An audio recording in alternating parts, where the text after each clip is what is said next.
Here we go, folks. Happy Monday, right?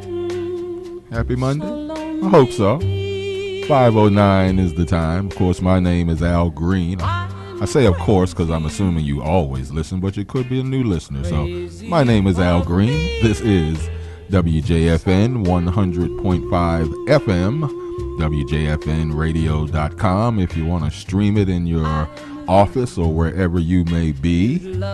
And when it's 5 o'clock, that means it's time for SAX live in your drive. This is No Jive, the latest news up to date with what's happening in politics and sometimes some culture. We might talk about sports. Just good old radio. Here he is, folks, Chris Saxman. Thank you, Al Green. What a pleasure it is to be here today again. But the big news today is the Dow Jones off 1,000 points. I heard that in the news. Some of that, I was like, unbelievable. Whoa. And they said again, so I guess Well, this is coronavirus related. So the stock market's starting to freak out. With the factories. Well, you're going to get backed up on the supply chain. You're going to get backed up on a lot of things. Mm-hmm. And it's going to affect productivity. It's going to affect the markets. Look, China's a huge market. And we're going to be affected by it. It's just there's no getting around it, and you can't account for everything in the economy. Everyone's like, oh, it's going to be great, everything's going to be fine. It's like, it's not always that way. No, really? Stuff happens. Really? And stuff is not spelled S-T-U-F-F. No, of course it's an not. S and an H and a darn other. Yeah, some other stuff. There's a T in there somewhere. I get something in my headset there. I'm not getting what you need. I'll get you. Hold on. Anyway, so we start off the week with a pretty bad news on the economy, at least on the stock market. And if you're 401k friendly and you need to worry about these things, that's good. We lost all the gains in the market for the year today so far. Really? Now I say that as we're watching the stock market. It's going down 1,000 points. People are freaking out. Oh my gosh. Smart people are going, where's this? Let me get some of that. Let me get something on the way back up. Exactly. And that's what a lot of traders do. So you can see these big trade downs a little bit, and people buy it back on the way because functionally, structurally, the economy is not changing. What's happening is you have a significant disruption, which will be eventually undisrupted in the coronavirus. But the problem is it's not seemingly getting better. We've had 100 plus cases in Italy. People are going to freak out. I mean, economics is human behavior going on. But what we saw as we finished up last week, Al, was that bill in Virginia. Yes, do you still have that? Yes, I do. I'll have to tee that up a little bit later. But probably the biggest news Saturday was, on top of, by the way, the economy tanking today and everyone freaking out, going, oh, my God, the economy. We have Bernie Sanders, who is likely, as it stands right now, to become the Democratic nominee for president. Doesn't he have to sign up to be a Democrat first? Maybe at the convention they'll go, here's your final chance. He's going. I mean, maybe he doesn't have to sign up to be a Democrat. Not. He's doing okay without it. Yeah, I guess he is. So I did some analysis over yesterday and today. No surprise there. And if you look at it, he's really not doing that much better than he did in 2016. It's just everybody else. It's just a lot more candidates dividing up the opposition. Got you. Okay? If you look at the numbers, Bernie Sanders is not doing much better at all. In fact, in New Hampshire, he had about half the number of votes he had from 2016. He had 150,000 votes in 2016. This year he had like 75,000. I think it was a big, big drop-off. Okay, Bernie. Whatever it takes. But if you also look at his vote totals this year, they are very similar, and some would say eerily similar, to what Donald Trump had in 2016. Oh, really? Oh, really? See, this is the way you just leave it hanging out there. And silky smooth. All of that. All that stuff from Al Green, our producer here, comes into play. But look at the numbers. Bernie Sanders won 24% of the vote in Iowa, 26% in New Hampshire. Okay. Donald Trump in 2016 won Iowa 24%, 35% in New Hampshire, 33% in South Carolina. He didn't win with the majority.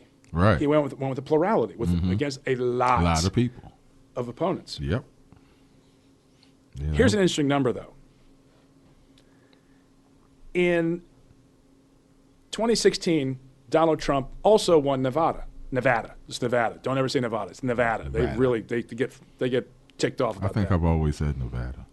Nevada. I think. What did Bernie Sanders win Nevada with this past weekend? I know he won. 46%. 40-something. 46%. 46. Donald Trump. So is it exact? No. Is it similar? Yes. Against a very divided field, right. All you have to do, as Chris Matthews pointed out, and I think I sent you the YouTube clip on this, all you have to do is have to have half of a third and to win. Gotcha. And Bernie Sanders has figured out what third of the electorate's going to show up, and all he needs is half of that. Mm-hmm. And over the last 4 years, he's been able to get really good about getting people to show up for his candidacy. Yes, he has. You can't deny that. And for some strange reason, the Democratic Party, the quote-unquote establishment, is absolutely freaking out about this, to the point at which Chris Matthews was on, I think it was Brian Williams the other night, and talked about, in historic terms, he had an analogy. And the analogy he chose was when Winston Churchill called the head of the French military and asked him, what's going on in 1940. And the French, I think it was a French general, I can't remember off the top of my head, we got the clip. He says, it's over. And Churchill goes, but you've got the greatest military in all of Europe. And the guy said, look, it's over. Now, when you play that clip, Chris Matthews mentions nothing about Nazis. But of course, everyone on the planet has to go, oh my God, Chris Matthews just compared Bernie Sanders to the Nazis, to Hitler. Oh boy. But what he's really doing is comparing it to the French military, the Democratic Party, which people don't want to own up to. This is the level of denial, Al, I've been talking about since this show started. You did. You have. It's a bit about denial. Here's the reality. Your team is imploding right in front of you. They're waving the white flag of surrender, and you're only 3 games into this thing. You're only 3 innings into this thing, right? A 50-inning game. And they're already waving the white flag of surrender. Oh, my God, we're going to lose to Bernie. Well, chances are, yeah. At this stage, it looks pretty bad. That way. If you're not Bernie Sanders, of course. And people go, well, he's going to lose. He's going to lose. How? I mean, he's likely to lose. I mean, it's tough enough to against a relatively popular president and a relatively decent economy. Well, look what happened today. The stock market dropped 1,000 points, Al. Yeah. In a day. In a day. One day. No. Bernie Sanders will never win. Folks, that's what they said about Donald Trump. They sure did. They said it a month out. They said it a week out. They said it a week out. And then... Yeah, hi. Oh, hi, Jim Comey. Sit down. You got something for us? Yeah, we're going to have a little press release. I don't normally do this. We don't normally do this, and since it's Thursday before the election... We figured, why not? Well, we just stink up the election here. Why not? I wonder if Jim Comey's still on the Clinton's email list. Yeah, probably. Email list? I got you. Right. Okay. Anyway, 804-778-8888. We're starting out kind of saucy today. Yeah, man.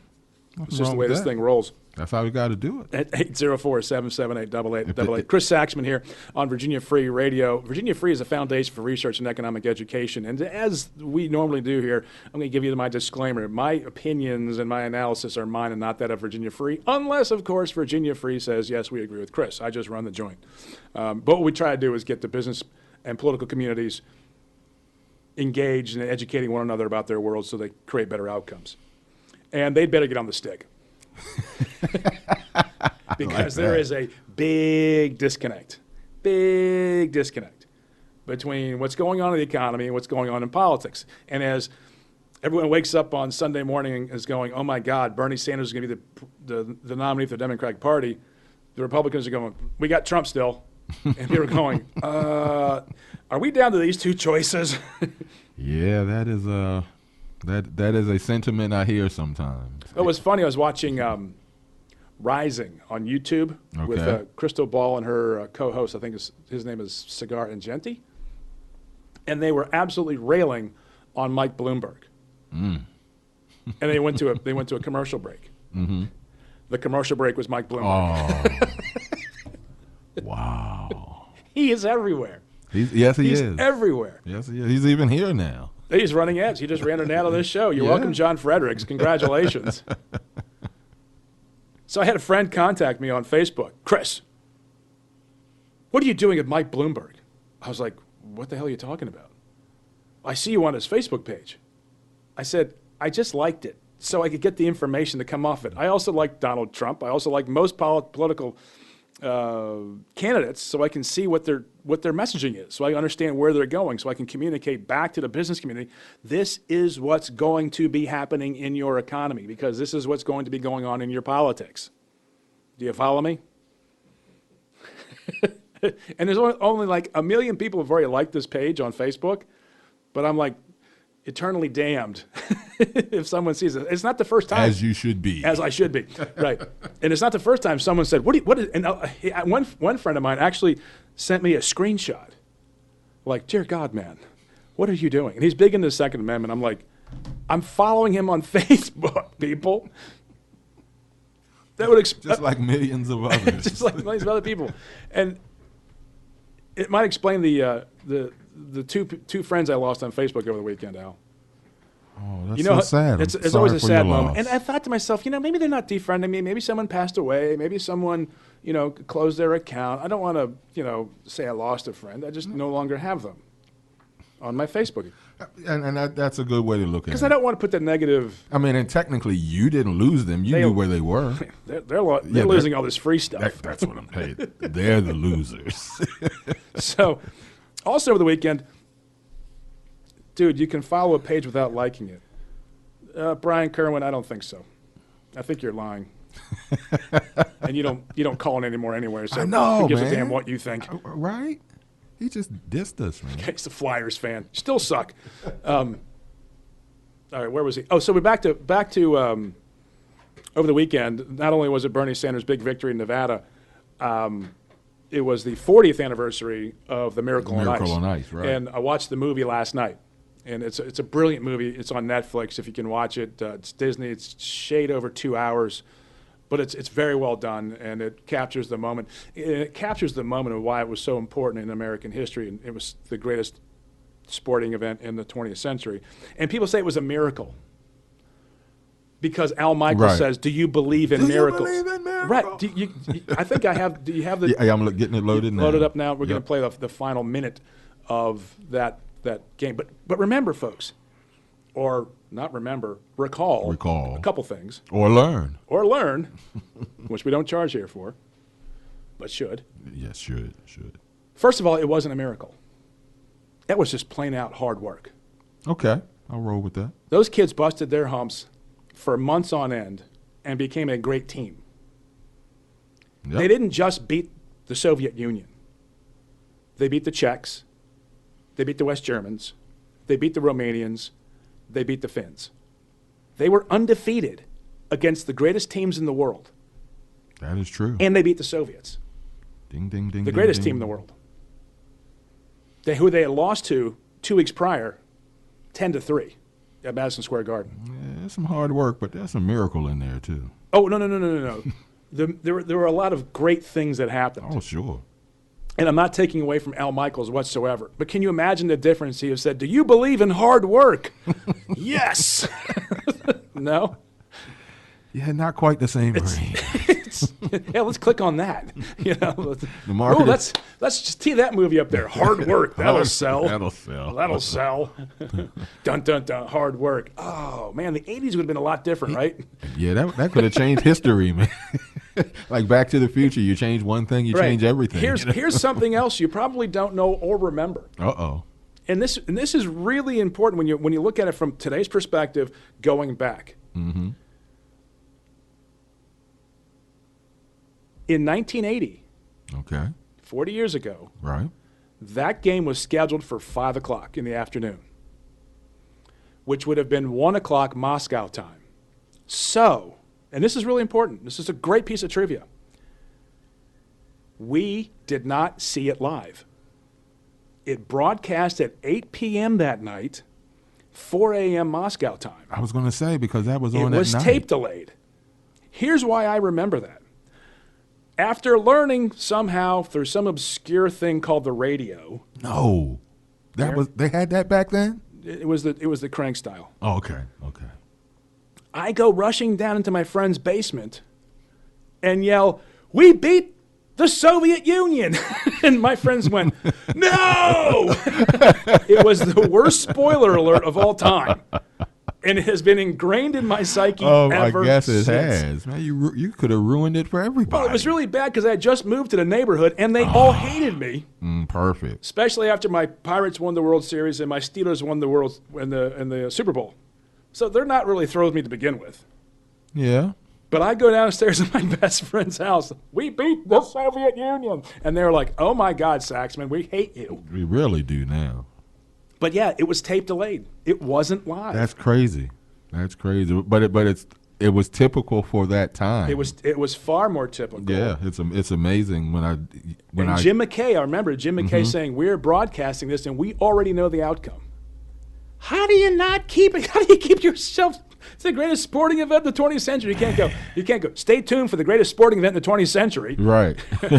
You Whoops. got to talk about it like it's just another game. And it was a great comeback. Yeah.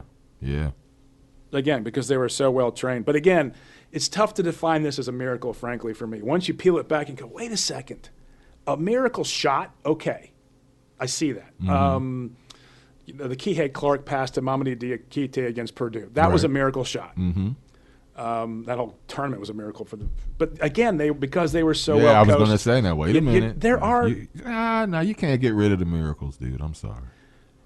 I don't want to diminish it, but let's not take away from the fact that what's the old expression?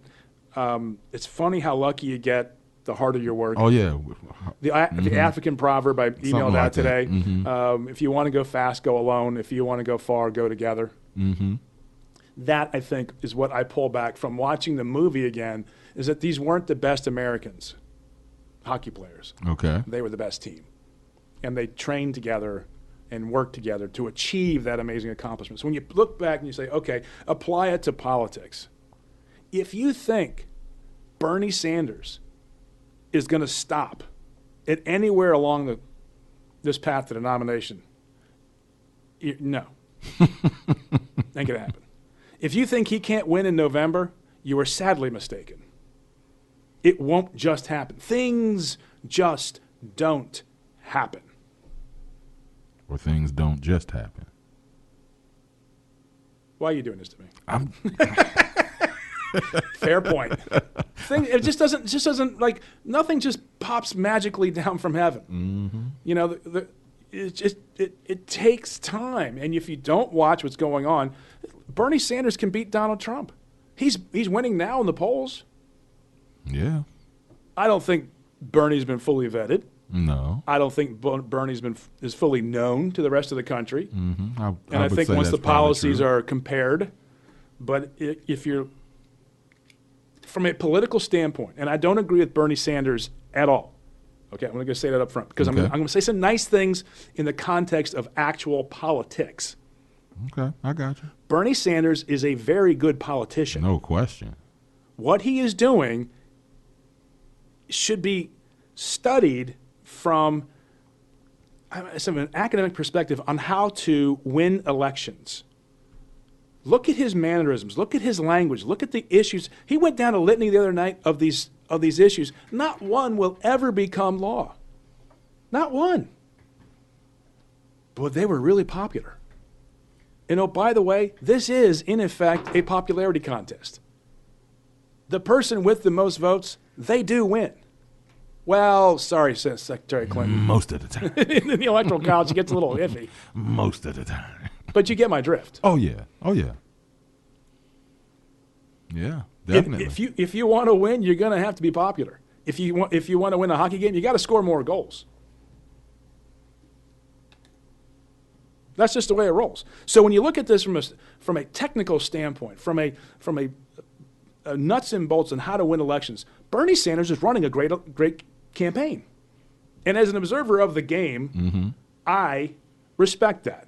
I don't agree with his policies, but I respect what he's doing politically because I know it's not easy. I've done politics. I've run a few campaigns. Yes, you have. But I'll never vote for the man. Let's just be perfectly clear on this one. There's no way in the underworld I would ever vote for Bernie Sanders for president of the United States. We do have an election in 8 days' time in Virginia, the Democratic nomination. How about that? For the primary. Yes, we do. March 3rd. Yeah. And I could vote for him. You could. Will I? We'll see. We'll be back. 804-778-8888. Give us a call. We'd love to hear your comments on Bernie Sanders, House Bill 257, and McGruff the crime dog, Al. No. He's going to jail. No. It just doesn't just happen. He'll get a pardon. With SRN News, I'm Pete Peters hysterical. in Washington.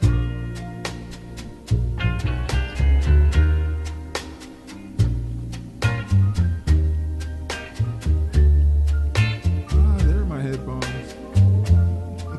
Here they go. Crazy.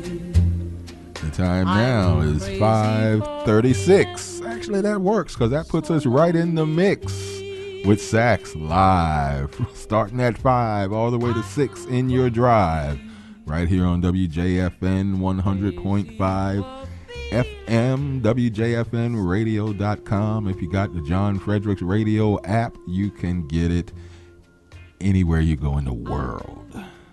As long as you got internet, right? Yeah, as long as you got. Well, I guess if you got that radio show app works great. Yeah. It's what I get on the morning when I want to listen to nothing else. I put my AirPods on, listen to John Fredericks, and he can be anywhere. Gosh knows he's been in New Hampshire, he's everywhere. been in Iowa, he's everywhere. He's everywhere. He's roaming the political landscape. I think he's done a great service for the Commonwealth and for radio and for politics, just to be that engaged and to get as many politicians as he gets on. And people ask me, how do you prepare for your radio show every day? I'm like, what prepare?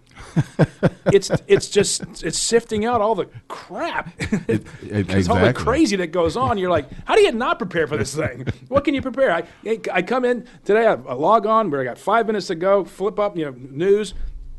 McGruff the crime dog is going to jail. McGruff, wait a minute, not McGruff. McGruff. No. He's going to take a bite out of crime. Yeah, he is. Well, he's going to learn to take a bite out of prison food real soon. Man. Can you imagine this? No. McGruff the crime dog is going to jail. Yes, he's going to jail for having, I think it was 1,000 marijuana plants. No. Which is not good, apparently, in 2011 when he was arrested. Oh, okay. He was. Wait a second. Someone posted this from 20,000. No. This is posted from 2014. Damn you, Facebook. It doesn't even matter. Still, it's McGruff. I didn't know McGruff was in jail. Exactly. So apparently he's in jail for 1,000 marijuana plants, 27 weapons, including a grenade launcher. Someone didn't get a hold of McGruff the crime dog before he bought the grenade launcher. I don't think he was in costume that day. Maybe he was confiscating and all 9,000 that. rounds Maybe he was of confiscating ammunition. all that. He confiscated all that stuff and just got the bum rap for it. 9,000 rounds of ammunition. I'm trying to help you, McGruff. He's just a nice guy. He's misunderstood. Misunderstood. What else is misunderstood are the candidates for the Democratic nomination got a money update. Uh-oh. Oh, no. This is bad. This is bad. Uh-oh. Let's see. Cash on hand at the end of the 21st. Which one was that? Was that Friday. Friday. This passed. is before the Nevada caucus. Mm-hmm. Andrew Yang, 3.5, he was out. Right. Amy Klobuchar had less money on hand than Andrew Yang did. She has 2.9 million. Pete Buttigieg, 6.6 million on hand. Joe Biden, 7.1 million on hand. Ooh. Not running ads in Super Tuesday states. Huh? Biden and Buttigieg are not running ads. Huh? And we'll get to it in a second. Bernie Sanders, just about 17 million cash on hand. Tom Steyer, 17 million, almost 18 million cash on hand. And drum roll, please, Michael Bloomberg. Only 55 million cash on hand out of his $60 billion bank account. Here's the difference. If you listen to Michael Bloomberg, and his commercial just aired on the John Fredericks Radio Show Network, what's it about? It's about the future. Yep. What's Bernie Sanders been running on? The future. Guy's 78 years old, had a heart attack. They put 2 stents in his heart back in October, old 2-stent Sanders. He's running on the future. Guy's 78 years of age. Pounding it out. I mean, just grinding. Joe Biden, he's running on everything he's ever done. Yeah. And nobody cares. Yeah, and I believe You'd never get elected on the past. I believe it was a radio host I work with that said politics is about the future. He's a smart guy. I don't know who he is or where he is now, but he's right here. Oh, that's you. That's right. That's me. That's me. Politics is about the future. If you don't have money, you're not going to get to the future. And if you keep selling the past, no one invests in the past. And if you're your own billionaire, a la Steyer and Bloomberg, you can bypass New Hampshire, you can bypass Iowa, you can bypass Nevada, but you pretty much have to start playing in South Carolina in the primary states because that's when all the delegates start totaling up. Right. Gotcha. You understand what I'm saying now? I do. Okay. That's just the nature of the beast. You got to have money. You got to run your ads. They got to get people to the polls, and you have to have delegates accumulated to get to the convention. To the convention in July. Where are we doing this? The cold place, Minneapolis, somewhere cold, isn't it? Milwaukee, and it was cold. And if Bernie doesn't get the nomination, it's gonna be that place is gonna be burning bratwurst. It's gonna be interesting. Interesting. Interesting. Holy Lord! It's gonna be so bad if Bernie Sanders doesn't get the nomination at this stage. The Bernie Sanders crowd is not going to vote. They're done. I see that. They would be done with the Democratic Party forever. So the question is, will Democrats vote for Bernie Sanders, even though they don't think of themselves as Democratic Socialists? And is that the new way of the Democratic Party? What, that anybody can run as a Democrat, whether you are or not, and win? Is that the new way you mean? Yeah, I mean, do you have to vote for, do Democrats have to vote for Bernie Sanders? I guess if you're of the mindset of blue no matter who or whatever the slogan is, then yeah. Are you that convinced that Bernie Sanders is going to be better than Donald Trump? They've been saying this all along. I don't personally. I'm not. I think it can happen. I think it's. Yeah. It's not. I don't think it's likely, and I'm certainly not. I'm certainly not supporting him. What I'm saying is, can it happen? Of course, it can happen. Oh, sure, it could happen. Everyone wrote off Donald Trump. Sure. Remember Barack Obama with the big mic drop? Oh, you'll never be president. Everyone was doing this whole, he'll never be president. Donald Trump, no, never going to happen. What happened? It happened. It happened. Yeah. And just like in 2016, Bernie Sanders is overperforming. Oh, it could definitely happen. He's overperforming in all these contests. Same way Donald Trump was. He's going up against a very divided field. He's not winning a majority. He's winning enough. And he's winning by enough that he is likely to be the nominee of the Democratic Party. And the brand of the Democratic Party going forward is going to be socialist. Okay. And you can't get that off your shoe. I mean, that's going to stick. Yeah. And then I go, well, maybe he won't be as bad as Jeremy Corbyn was for the Labour Party in England. This past election cycle that they had. Because one of the big things was, Jeremy Corbyn's a socialist. And they also tagged him with being an anti-Semite. Ooh. Yeah, that was one of the other. That never helps. That never helps make the sale, especially with kids who don't want to be considered anti-Semitic. Yeah. Right, because kids go, well, we can't do the whole racist thing because anytime you try to brand, it's like, don't call me a racist, dear God in heaven above. Right? They're so scared of that. Yeah. I mean, liberals especially are so scared of being called a racist. Oh, yeah. I mean, do you agree with that? Oh, yeah. Thankfully. Well, I think they go overboard to be, please, don't call me so. Whatever you do, don't call me a racist. Damn you! But that was terrifying for a lot of the young set in England, and rightfully so, because to support someone of Jeremy Corbyn's thinking on Israel, you would have been branded a racist, not only a racist, a socialist, but also a racist. They didn't want that. I got you. Well, then Bernie Sanders over the weekend calls out the big Israeli PAC in the country, AIPAC. I think it's the American Israeli Political Action Committee. It was like going down on all the Israelis. So it was like, oh, for God's sakes. Here we go. It's Jeremy Corbyn round 2. Mike Tripp on Facebook. It comes down to, do enough people hate Trump enough that it becomes a vote against Trump more than a vote for Sanders? The factors in is. I think that's such a major factor. Yeah, how much do you really hate Donald Trump? I think that's. I mean, I just think that's a much bigger factor than anybody's really course. talking about. Well, I also think Pete Buttigieg isn't running for this nomination. He's running for 2020. For the future? He's running for 2024. Okay. Because he's saying, I am the great uniter. He's using all the Barack Obama language. He's actually plagiarizing. It's pretty bad. And people are calling him out for it, but that doesn't seem to get in his way. No. I mean, it's obvious. It's patently obvious. He's just that guy. And he might be president in 2024, but he's not going to be the nominee of the Democratic Party this time, unless it goes to a contested convention and they say, well, let's give it to this kid. But right now, as it stands, the way Bernie is racking up the numbers and overperforming in the primaries and the caucuses, I think it's pretty clear that he has the momentum. But Bloomberg has so much money. I mean, every ad you're seeing these days is nothing but Mike Bloomberg. And I don't see one Bernie Sanders ad. Now, I don't watch, maybe he's not on those television channels. Yeah, I'm thinking the same because I don't see much either. You know, then we watched HET over the weekend, and there's Amy Klobuchar. Oh, God. She wants to have empathy in the White House. I'm like, yeah, no? Empathy? You're selling empathy. Yeah.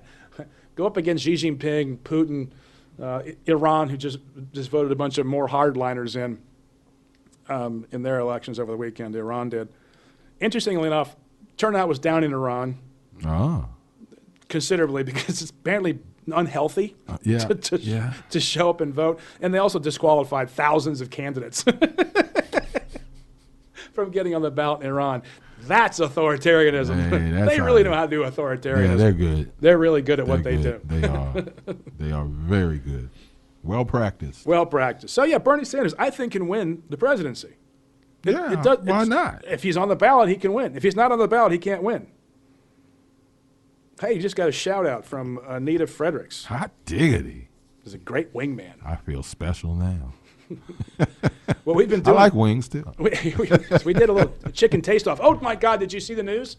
Which one? Kentucky Fried Chicken. What? Have you seen the new chicken sandwich? Oh, with We've the donut? got to try this. With the donut? No. 2 donuts. I don't know if I can do that. Oh, I can do at least half. I don't know if I can do that. That just sounds like I'm hearing great things. That sounds.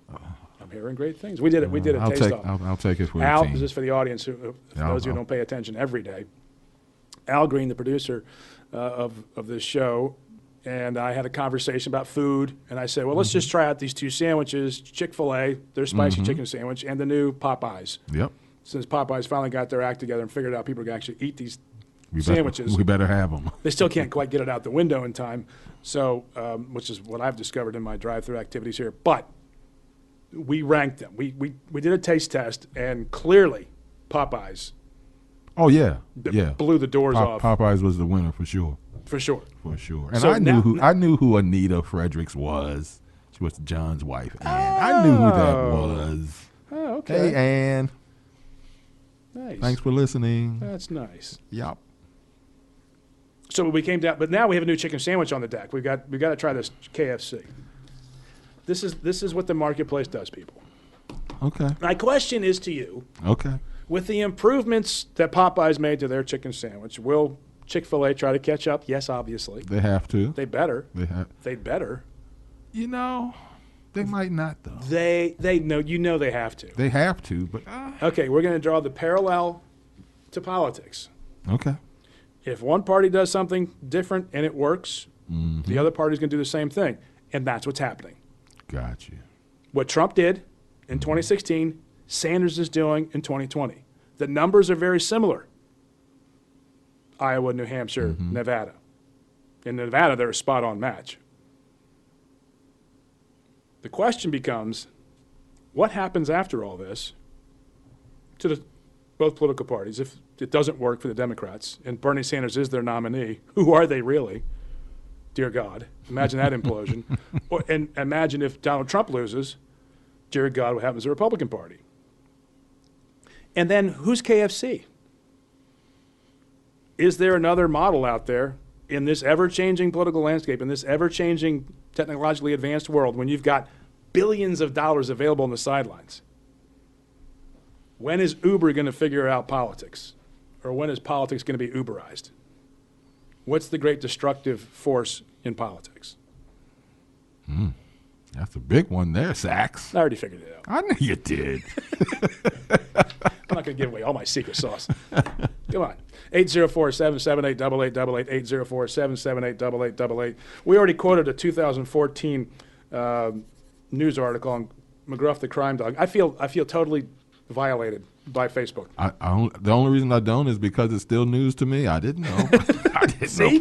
That's the evergreen nature of Facebook and the internet. You're like, you don't have to come up with new stuff. Just recycle the old stuff. Somebody didn't see good? it before. I think it's good. Yeah, that's very interesting story. McGruff the crime dog I arrested. bought a hook, line, and sinker. So imagine what's going to happen in the political races to come when the political ads run from this session. We've had some disagreements over issues, especially on redistricting reform. And the Democrats, this is your last chance. You better pass that thing, or it's going to be held against you in the court of public opinion. Uh-oh. Oh, yeah. John Fredericks texting me. Boy, that's annoying. So, SAX. yeah, you just so annoying. This is station owner. What the hell are we talking about? He's so disruptive.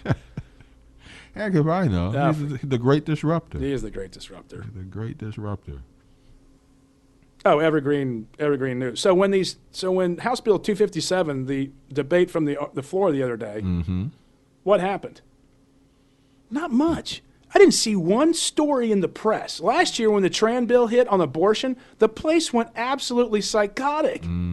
Millions of people watched this thing on Twitter, this video, Kathy Tran trying to explain her bill, was third trimester abortions. Oh, and then the next day the governor tripped all over it. Oh, and then, by the way, at the end of the week, we had the whole scandal. That was a great week. That was, bad. I mean, it was interesting. It was great for ratings and all that kind of stuff. That's what I mean. But the explanation on it's okay to have sexual battery not be mandatorily reported by our schools to the police, I thought would have gone absolutely crazy viral. Because the reaction on the radio show on Friday was like, oh, my God, it was outrage. Yeah. Don't take comfort in the fact that that won't be used in campaign ads to come. I sent that clip to a well-known political consultant who is not afraid to drop the hammer. And he said he didn't say it was awesome, the content, like, oh, this is great, we want to report these crimes. He said, this is politically awesome. Oh, yeah, I understood. And the fact that it's not been discussed, and I mean, that almost makes it better. It almost makes it better because for them, for the Republicans in 2021, they're going to be going like, this is who they are, because it will not have been dealt with today. Exactly. So it won't be the past. It will be the future. And politics, as we know, Al, is about the future. So Democrats, if you're listening, you might want to get this one out of the way, or they might be banking on the fact that Governor Northam's going to veto it, which would make it even worse. Yeah. Because they've already voted for it. Exactly. And your own governor is going to veto this thing. I've not heard either way whether Governor Northam's going to veto that measure or amend it, but really should. Yeah, something. If you're not aware of what happened, do we have that teed up, Al? We do. Let's go to that tape. This is Delegate Mike Mullen explaining House Bill 257, amendments to it, questioned by Delegate Rob Bell, and then Delegate Todd Gilbert, Minority Leader. And so, Madam Speaker, I would explain to the body that my bill, as it originally came out, had 5 misdemeanors that were excluded from those things that can be voluntarily told to law enforcement. Those 5 misdemeanors were stripped by the Senate, and so it now just says all felonies instead of misdemeanors. All right. Madam Speaker. This is Delegate Rob Bell. Yes, delegate from Albemarle, Delegate Bell. Will the gentleman yield for a question? Will the delegate yield? I will yield. Delegate will yield. To ask the gentleman, sort of a double negative built in, would he tell us which misdemeanors are no longer going to be required to be reported to law enforcement if the Senate amendment is accepted? Delegate Mullen. Madam Speaker, I would tell the gentleman, while I don't have it directly in front of me, I believe that it is sexual battery, stalking, violation of a protective order, and I can't recall the other 2 off the top of my head. Delegate Bell. Madam Speaker, would the gentleman yield for another question? Will the delegate yield? I will yield. Okay. I Delegate ask the Bell. gentleman, I'm trying to parse which of these is for everybody. There's a list. Is the list that have to be reported a list that won't be? This will expand the list that won't be. Would it include the threats against school personnel? I believe it would include threats against school personnel as well as threats against the school generally. Okay. Thank you. Madam Speaker. This is Todd Delegate Gilbert, for Minority Shenandoah. Leader. Delegate Gilbert. Madam Speaker, will the delegate yield for a question? Will the delegate yield? I will yield. Madam Delegate Speaker, I apologize to the body, first of all, and to the patron, or to the patron. Did I hear correctly that you would not have to report sexual battery to law enforcement any longer if we accept these amendments? Delegate Mullen. Madam Speaker, I would answer the Minority Leader that he is not hard of hearing and that he is asking me to repeat this over again even though he heard it the first time. God, that's awful. Speaking to the That's amendments. just awful. Delegate Madam Gilbert, Speaker. you have the floor. Well, so forgive me, Madam Speaker, ladies and gentlemen, for being shocked that the patron, a career prosecutor, would want to accept these amendments and frankly would want to put all of you in the position of voting to accept these amendments. So I apologize for my hard of hearing, but frankly I couldn't believe my ears. There it is. House Bill 257 will take away the mandatory requirement for schools to report to the law enforcement sexual battery, stalking, violating protective order, threats against school personnel, and threats against the school generally.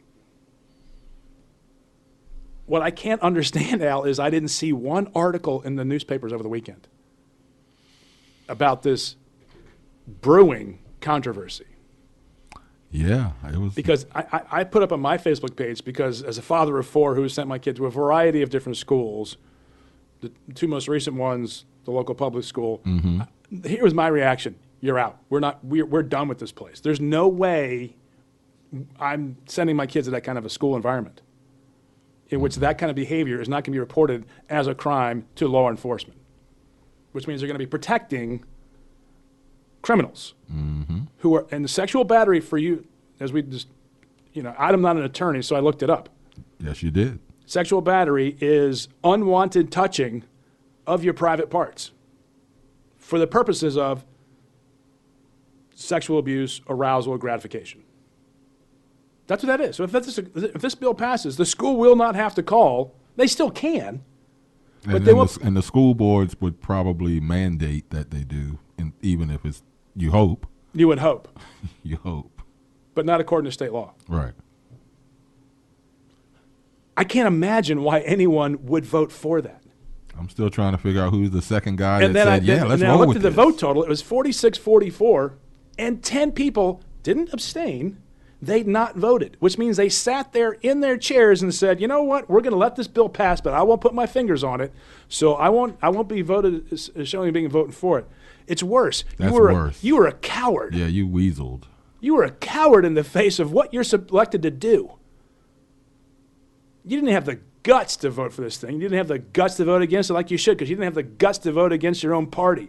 So rank partisanship, Al, took precedent over the safety of our children. Yeah, that's not the first time. And you wonder why I got so upset on Friday. It was steaming. Here we go again. Here he goes. Oh, look at the time. Is it time on that sad, happy note? Look at the time. I'd want to play the Miracle on Ice. Let's do that. Can we get out and do that? We'll do it tomorrow. Yeah, We'll save it for tomorrow. We'll do it tomorrow. Because we were still celebrating 40 years ago. It would have happened, Saturday night? I still get chills. Yeah. I still get chills. That was huge, man. That was huge. I'll try to draw an analogy, a parallel to this House Bill 257, but there's no way possible. It's just not going to happen. Driving me nuts. Well, you could say that in the hockey world, the victory didn't make sense. That's about all you could do. I just compare it to the Soviets. Oh, how does Bernie Sanders help make that connection? Pretty darn easy. Yeah. Be back tomorrow at 5 o'clock. Live in your drive. At 5. 6. 5. We got to do something there. 5 to 6 5 in the to mix. 6 with SAX. That's it. Okay. We're working on it. We're back. 5 o'clock tomorrow. WJFN, Goochland, Richmond, 100.5 FM.